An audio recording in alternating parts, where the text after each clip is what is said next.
بسم اللہ الرحمن الرحیم۔ السلام علیکم۔ حضرت عمر فاروق رضی اللہ تعالی عنہ جب تخت خلافت پر جلوہ افروز ہوئے تو آپ رضی اللہ تعالی عنہ کی خلافت کا چرچا اور آپ کی شان و شوکت کی دھوم مشرق سے مغرب تک پہنچی۔ جس وقت بادشاہ ہرقل نے آپ رضی اللہ تعالی عنہ کا ذکر سنا تو بڑا بے چین ہوا اور ایک نصرانی پہلوان کو انعام کا لالچ دے کر آپ رضی اللہ تعالی عنہ کو شہید کرنے کے لیے آمادہ کیا اور کہا کہ اگر مدینہ جا کر حضرت عمر رضی اللہ تعالی عنہ کو قتل کرے گا تو تجھے بہت سا مال و دولت دیا جائے گا۔ یہ حکم سن کر وہ نصرانی پہلوان مدینہ منورہ کی طرف روانہ ہوا۔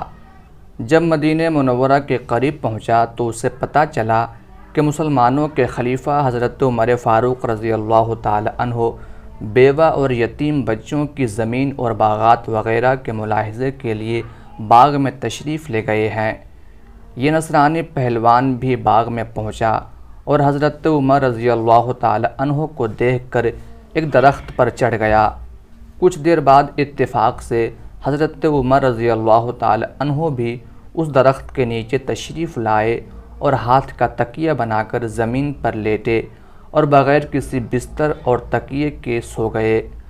آپ کو سوتا دیکھ کر وہ نصرانی پہلوان درخت سے نیچے اترا اور آپ کے قتل کا ارادہ کیا، لیکن جیسے ہی تلوار اٹھائی تو فوراً ایک شیر آپ رضی اللہ تعالی عنہ کے پیروں کی طرف سے آیا، جس کی صورت دیکھ کر وہ نصرانی پہلوان بے ہوش ہو کر زمین پر گر گیا اور شیر چاروں طرف سے آپ رضی اللہ تعالی عنہ کا پہرا دینے اور آپ کے تلوے چاٹنے لگا۔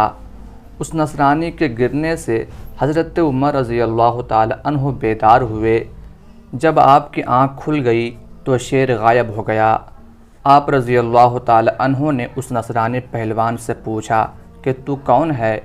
نصرانی بولا، جناب آپ کا رتبہ اللہ نے بڑا بلند کیا ہے، میں بے وقوف آپ کو شہید کرنے کے ارادے سے یہاں آیا تھا، لیکن جب آپ سوئے تو جنگل سے شیر آپ کی حفاظت کے لیے آ گیا۔ یہ سن کر حضرت عمر رضی اللہ تعالی عنہ نے چاروں طرف دیکھ کر فرمایا کہ یہاں تو کوئی شیر نظر نہیں آتا۔ اتنے میں غیب سے ایک آواز آئی، اے عمر تو ہمارے دین کی حفاظت کرتا ہے، ہم تیرے دشمنوں سے تیری حفاظت کریں گے۔ یہ غیبی آواز سن کر نصرانی پہلوان بھی حیران ہوا اور آپ کے ہاتھوں کو بوسہ دے کر عرض کیا، حضرت جنگلی شیر آپ کا پہرا دیتے ہیں اور آسمان کے فرشتے آپ کی تعریف کرتے ہیں، پھر آپ کے ہاتھ پر کلمہ پڑھ کر مسلمان کیوں نہ ہو جاؤں؟ یہ کہہ کر وہ نصرانی مسلمان ہو گیا۔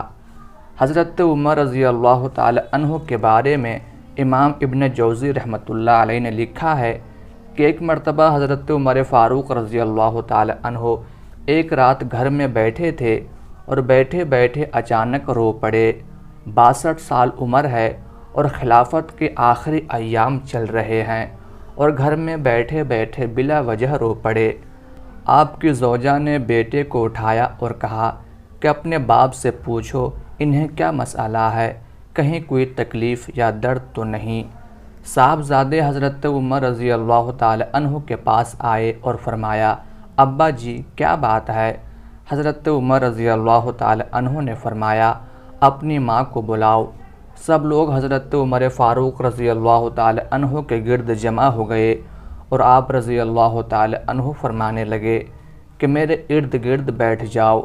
سب بیٹھ گئے تو فرمانے لگے، آج جب میں مسجد سے نکلا تو میرے نبی پاک صلی اللہ علیہ وآلہ وسلم کے صحابہ، سچے رسول کے سچے صحابہ، حضور کے سچے غلام یہ کہہ رہے تھے کہ عمر رضی اللہ تعالی عنہ بڑا ہی اچھا ہے، عدل والا ہے، انصاف والا ہے۔ صاحبزادے نے پوچھا کہ ابا جی اس میں رونے والی کیا بات ہے؟ حضرت عمر فاروق رضی اللہ تعالی عنہ فرمانے لگے کہ مجھے یہ ڈر لگتا ہے کہ باہر تو میں سب کے ساتھ اچھا تھا اور مجھے سب اچھا سمجھتے ہیں، لیکن کہیں گھر میں کوتاہیاں تو نہیں کرتا رہا۔ حضرت عمر فاروق رضی اللہ تعالی عنہ رو بھی رہے تھے اور اپنی زوجہ سے یہ فرما رہے تھے کہ کہیں میں تمہارے حقوق کو پامال تو نہیں کرتا رہا۔ حضرت عمر فاروق رضی اللہ تعالی عنہ کی اہلیہ نے جب یہ سنا تو کہنے لگیں، عمر رضی اللہ تعالی عنہ، مجھے تو آپ سے بڑا پرانا شکوہ ہے، آپ کا جاہ و جلال اتنا تھا کہ میں بات نہیں کر سکی۔ عمر رضی اللہ تعالی عنہ، تم نے اپنا سارا وقت مسجد میں گزار دیا، ساری رات نقاب اوڑھ کر مدینہ کی گلیوں میں گزار دیں، میں تو زندگی کی کوئی خوشی دیکھ بھی نہیں سکی۔ میرے دل کے اندر بھی تو خواہشیں تھیں کہ میرا شوہر مجھے کہیں گھمانے لے جاتا، میرے پاس بیٹھتا، لیکن میں نے تو کچھ بھی نہیں دیکھا، مجھے آپ سے بڑا شکوہ ہے۔ حضرت عمر فاروق رضی اللہ تعالی عنہ کہنے لگے، چلو اللہ کی رضا کے لیے مجھے معاف کر دو۔ تو آپ رضی اللہ تعالی عنہ کی اہلیہ کہنے لگیں، میں معاف نہیں کرتی، پہلے میری شرط پوری کریں۔ آپ رضی اللہ تعالی عنہ نے فرمایا، وہ کیا ہے؟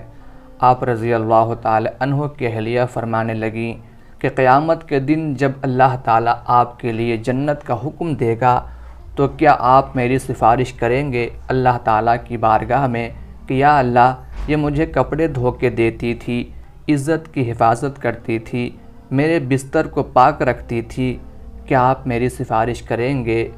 حضرت عمر فاروق رضی اللہ تعالی عنہ فرمانے لگے، تیرے ساتھ یہ وعدہ رہا، اللہ تعالیٰ نے اگر عمر کو اپنے فضل و کرم سے جنت میں جگہ دی تو عمر تیرے بغیر جنت میں نہیں جائے گا۔ ایک مرتبہ حضرت عبداللہ بن مسعود رضی اللہ تعالی عنہ پروقار اور پرسکون انداز میں بیٹھے تھے۔ آپ رضی اللہ تعالی عنہ کے ارد گرد صحابہ و تابعین رضوان اللہ علیہم اجمعین کی ایک جماعت بیٹھی ہوئی تھی۔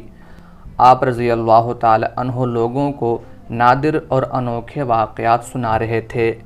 اسی اثناء میں آپ رضی اللہ تعالی عنہ نے فرمایا، حضور صلی اللہ علیہ وآلہ وسلم کے ایک صحابی رضی اللہ عنہ کی مدینہ منورہ کی کسی گلی میں ایک جن سے ملاقات ہو گئی۔ اس جن نے ان صحابی رضی اللہ تعالی عنہ کو کشتی کی دعوت دی، چنانچہ ان کی کشتی ہوئی تو ان صحابی رضی اللہ عنہ نے اس جن کو پچھاڑ دیا۔ وہ جن کہنے لگا کہ مجھے چھوڑو، صحابی رضی اللہ تعالی عنہ نے اس کو چھوڑ دیا۔ پھر اس جن نے دوبارہ کہا کہ اب دوبارہ کشتی ہو جائے، چنانچہ پھر ان میں کشتی ہوئی تو صحابی رضی اللہ تعالی عنہ نے اس جن کو زور سے پٹخ دیا اور اس کے سینے پر چڑھ کر بیٹھ گئے۔ پھر ان صحابی رضی اللہ تعالی عنہ نے کہا کہ مجھے تم کمزور و لاغر جسم کے آدمی لگتے ہو، تیرے ہاتھ بھی کتے کے ہاتھوں جیسے ہیں، یا پھر تم کوئی جن ہو؟ جن نے کہا، ہاں، اللہ کی قسم میں جنوں میں سے ہوں۔ صحابی رضی اللہ تعالی عنہ نے فرمایا کہ میں تمہیں اس وقت تک چھوڑنے کا نہیں جب تک تم مجھے وہ دعا نہیں بتا دو گے جس کے ذریعے ہم تمہارے اثر سے محفوظ رہ سکیں۔ اس جن نے کہا کہ وہ آیت الکرسی ہے۔ کسی نے حضرت ابن مسعود رضی اللہ تعالی عنہ سے پوچھا کہ وہ صحابی رضی اللہ تعالی عنہ کون شخص تھے؟